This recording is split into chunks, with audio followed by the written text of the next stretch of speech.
one other comment online before we move on. I also had an understanding that critical municipal workers would be included.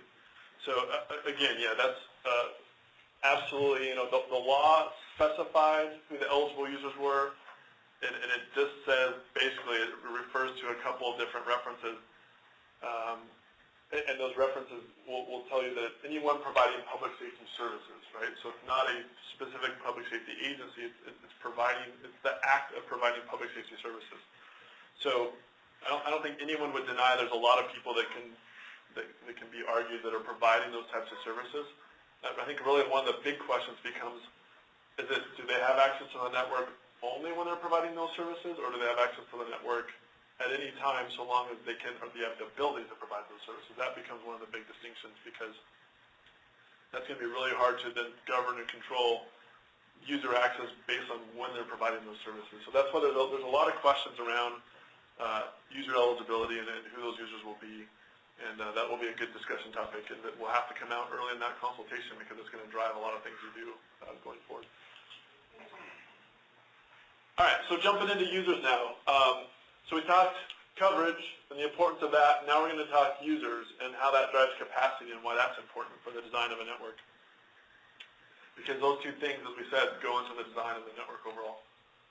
So let's talk a little bit about how LTE works and how it differs from LMR. So we know today in an LMR system you have n number of channels at a site. They're fixed bandwidth. You have a voice conversation on that channel. Multiple people can participate on that voice channel in a group type communication. But if you want to have a different conversation, you need a different channel. And you can support at a site, as long as there's the channels are available, they're not in use, you can support the amount of conversations that there are channels for that site. For public safety and LTE, it's a lot different, because this spectrum is split up, as you know. That whole 20 megahertz of spectrum, 10 by 10, is available at every site. So which means that, where those sites have overlap and there's some interference between them, but that whole bandwidth is available. And then the system determines who has access and how much access they have on a dynamic basis. So someone comes in, there's a request to start streaming video, the spectrum's available, the resources are available. They get assigned the amount of resources that they need to perform that request. And so in this case, the streaming video might be using a bigger piece of the pie, a bigger pipe. They can do that. Now you might get other users coming in with different requirements, different requests, and they might be using different amounts of the spectrum, but as long as there's available spectrum, available resources, they can do that. It can be supported. Now, just like any technology and there's always limitations, right? So if you have too many users trying to request too many things, then it's not going to fit. There's not enough resources in that pipe. So something's going to have to either not be serviced. There's different ways you can control when you start hitting that saturation point, whether it's by application, by user, many different ways. And that's where this whole prioritization becomes very important, because it's not necessarily by user. It could be by service or application as well. A different way to look at it. So on LMR side, everything's pre-configured. You've got overlapping coverage from a site, so all those channels pretty much provide the same level of coverage, right? So if a user comes in, they need access. They're within the coverage footprint. They can talk to each other. As more users come in, it doesn't affect those previous users. They can have their conversation right on top of each other. So really, coverage and capacity are almost independent with LMR. Take on the counter side then an LTE system, and let's look at like I said, all the sites use the same frequencies. In fact, they're actually broken into sectors. So you may have heard the sector. They usually typically have 3 sectors per site. That 10 megahertz or 20 megahertz, the 10 by 10, is used in each one of those sectors. It's reuse, frequency reuse. Not only each one of those sectors, but then all the overlapping sites that would be around this. So a lot of spectrum reuse. And that's why, is that enough spectrum? Using a lot of questions. Is there enough spectrum for public safety use? Well, the way you control that is you just build more sites and shrink that coverage footprint and reuse more sites, because it's all a frequency reuse at that point. So if you want to add more capacity to the network, you shrink down that coverage footprint so you're servicing fewer users per site. So let's take a look at kind of how that works. So you have a user that come in. they're maybe really close to the site, they make a request, and say if they're the only user in that sector, and they want to do, stream some huge file or download something, in theory, they could access the entire spectrum. They're in the best area for signal. That's the maximum throughput opportunity for that user in that sector. Now, will that ever happen? Probably not. Would it happen? I know sometimes you might not even ever want to be able to have one user take up that whole spectrum. But in theory, that's how it would work, all right? So now if they're moving around within that sector and they move further away where they have poor performance, so the throughput degrades, they're still using the same amount of spectrum, right? It's not like here where it's fixed channel, fixed amount of spectrum no matter where you're at within the coverage footprint. It's all the same. Here it changes. It's very dynamic. So if you have another user that comes on now, maybe they're putting the request in as well. So now that spectrum gets split up. So now you service one user with part of the spectrum, you service a different user with a different part of the spectrum.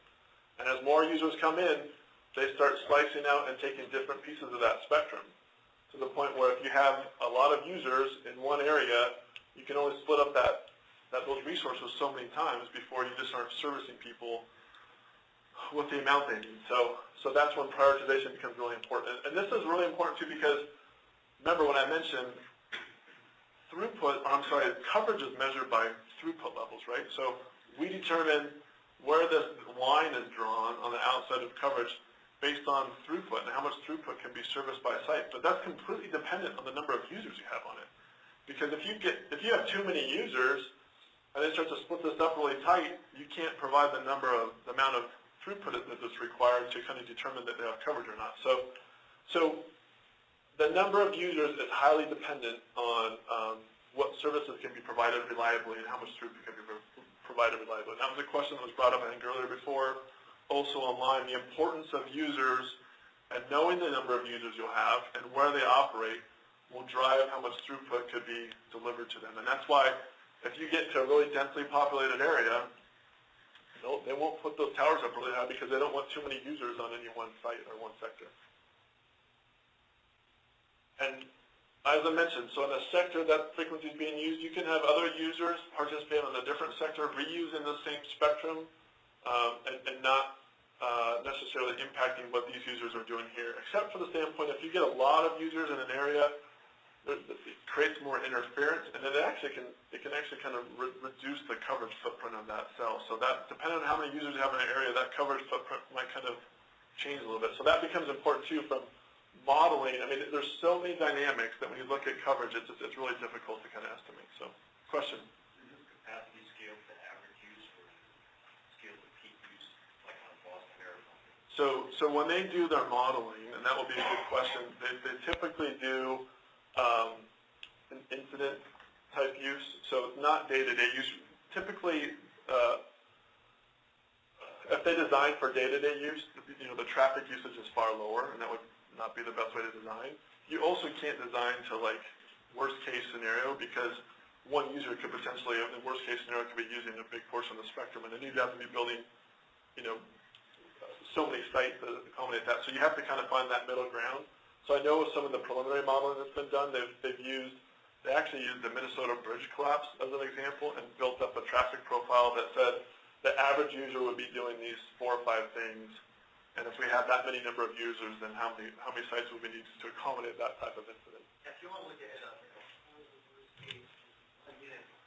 example, potentially on the data, the deeper wide, they were just testing on sending some of their biological sample data back over the net, and that was a huge chunk of data. They almost dropped the commercial net. Yeah. So, and this is if every user was constantly using the spectrum, but typically, in communications, these are the burst type information. You're using something, off you go. So it's very dynamic in the way this gets allocated. But when you're trying to just do modeling and figuring out where you need coverage and how you can support a network from a capacity standpoint, this is kind of how it works and what they're modeling. So we're using data today, and we have a commercial provider. We're able to from that provider how much bandwidth we're using per month, and then couple that with GIS data, that kind of thing. Is that absolutely be great data because that would help determine your user base is using this type of data. And I mean, in fact, they've been asking for that for FirstNet, and some of the engineering team has been asking for that type of information for quite some time. So not only your day-to-day use and the aggregated use, that's helpful, but also if there's some type of event, if you can somehow quantify that event and then determine how much data and what type of data was being used, great for modeling so that you know that, hey, this network was designed to support this type of incident, and this is, you know, those are the factors we use in trying to determine it could support that. Without that, you're, you know, it's all guessing. I mean, again, it's all estimations, right? It's all modeling, but it's just a way to try to, so you just understand what premises are behind when they're designing the coverage of this network, and knowing that they're going to use likely a lot more stringent design requirements than you have on the commercial side. All right, any other questions on this? So, as I said, modeling is extremely difficult to do. This is a good example. This is an old chart from the actual Bay Area, the Bayrick system. And it's a little difficult to see on the map, but what we're trying to show here is that this is the kind of the basic coverage for the network that they were proposing.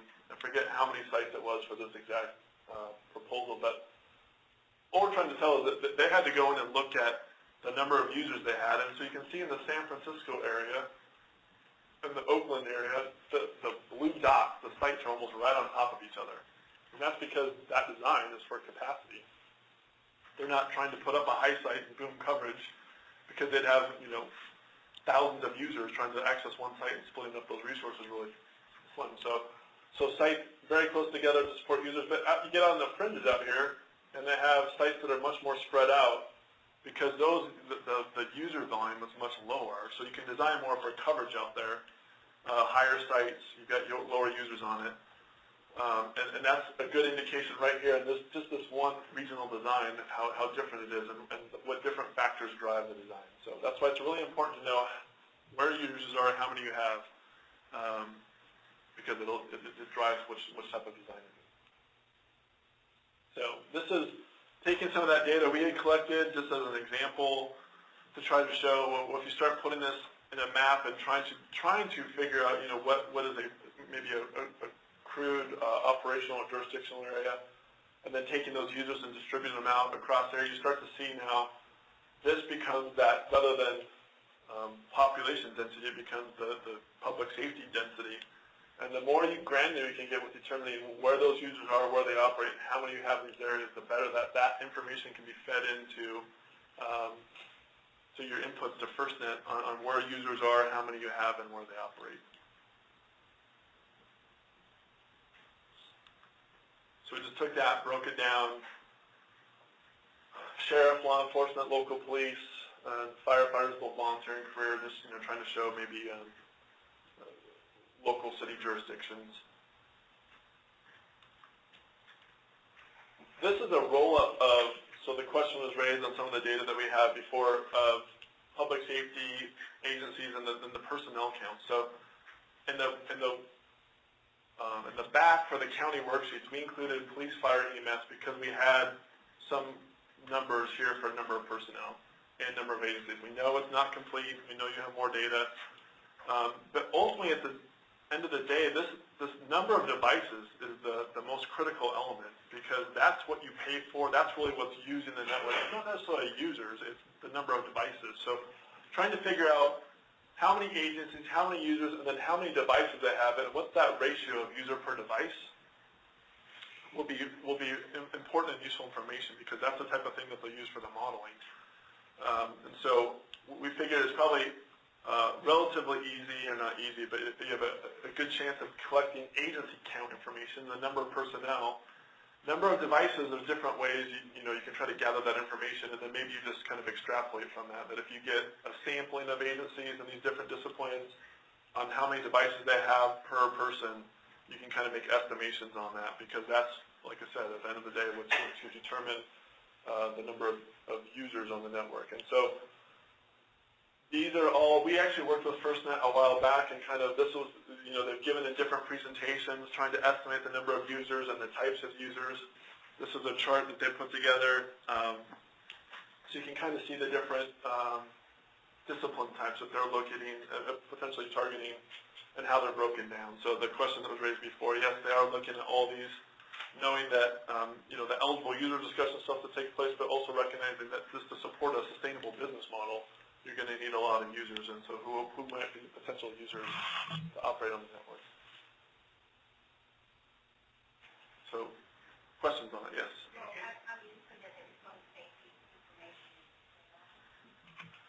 Yes, yeah, and that's because this is just a roll up, and so if you actually look, all this data is available in CHASM. If you were to do a very detailed printout, you'll see that some agencies just don't have. Some agencies obviously aren't included, and then others just don't have personnel counts. So.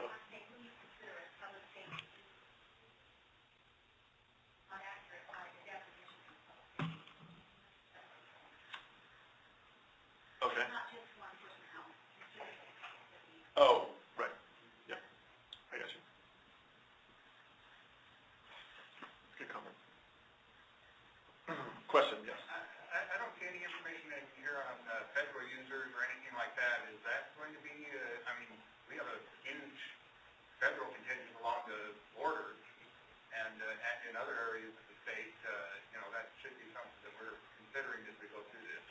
Absolutely, and so what FirstNet is trying to target is going to those headquarter agencies for those different federal users, and trying to work down through those organizations to gather that information so that you don't have to worry about gathering it. But in that state plan, they might show you that here's what was gathered from you on the state and local side, and then here's what all the additional federal users and some of their requirements overlaid on top of it, so you see what the collective state plan vision looks like. Just part of it.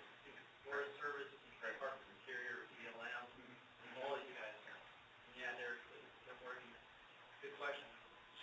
Michael. And from our perspective, will be anybody you work with, have MOUs with or whatever, you need to tell us and we'll put them in from our perspective to make sure that we get the validation both at the central, Beltway level and at the local level. Right. Yeah, and any type of joint operations you have where you know what the operational need is, there should be overlap there as well. A question online was, is anyone expecting a uniform cost model per user, per device? Not that I'm aware of.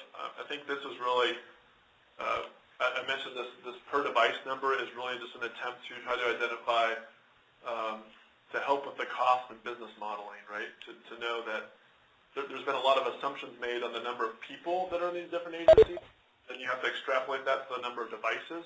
That could vary widely. Is it one device per user? Are there a lot of shared devices? Do some people have maybe more than one device per user? Is it a 2-to-1, 1-to-3 ratio? So knowing what those per devices are, and we already know in some data that we've seen that it varies widely based on discipline.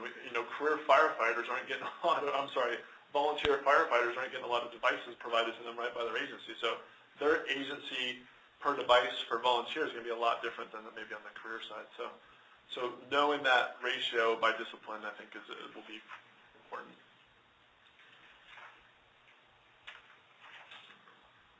All right, so one of the things that we put together to try to help gather some of that information is one of our tools called the Mobile Data Survey Tool. It's really targeted at identifying the current use of what people have today in the way of mobile data. What providers are they using? What types of devices are they using? What type of fees are they paying per device, their monthly fees?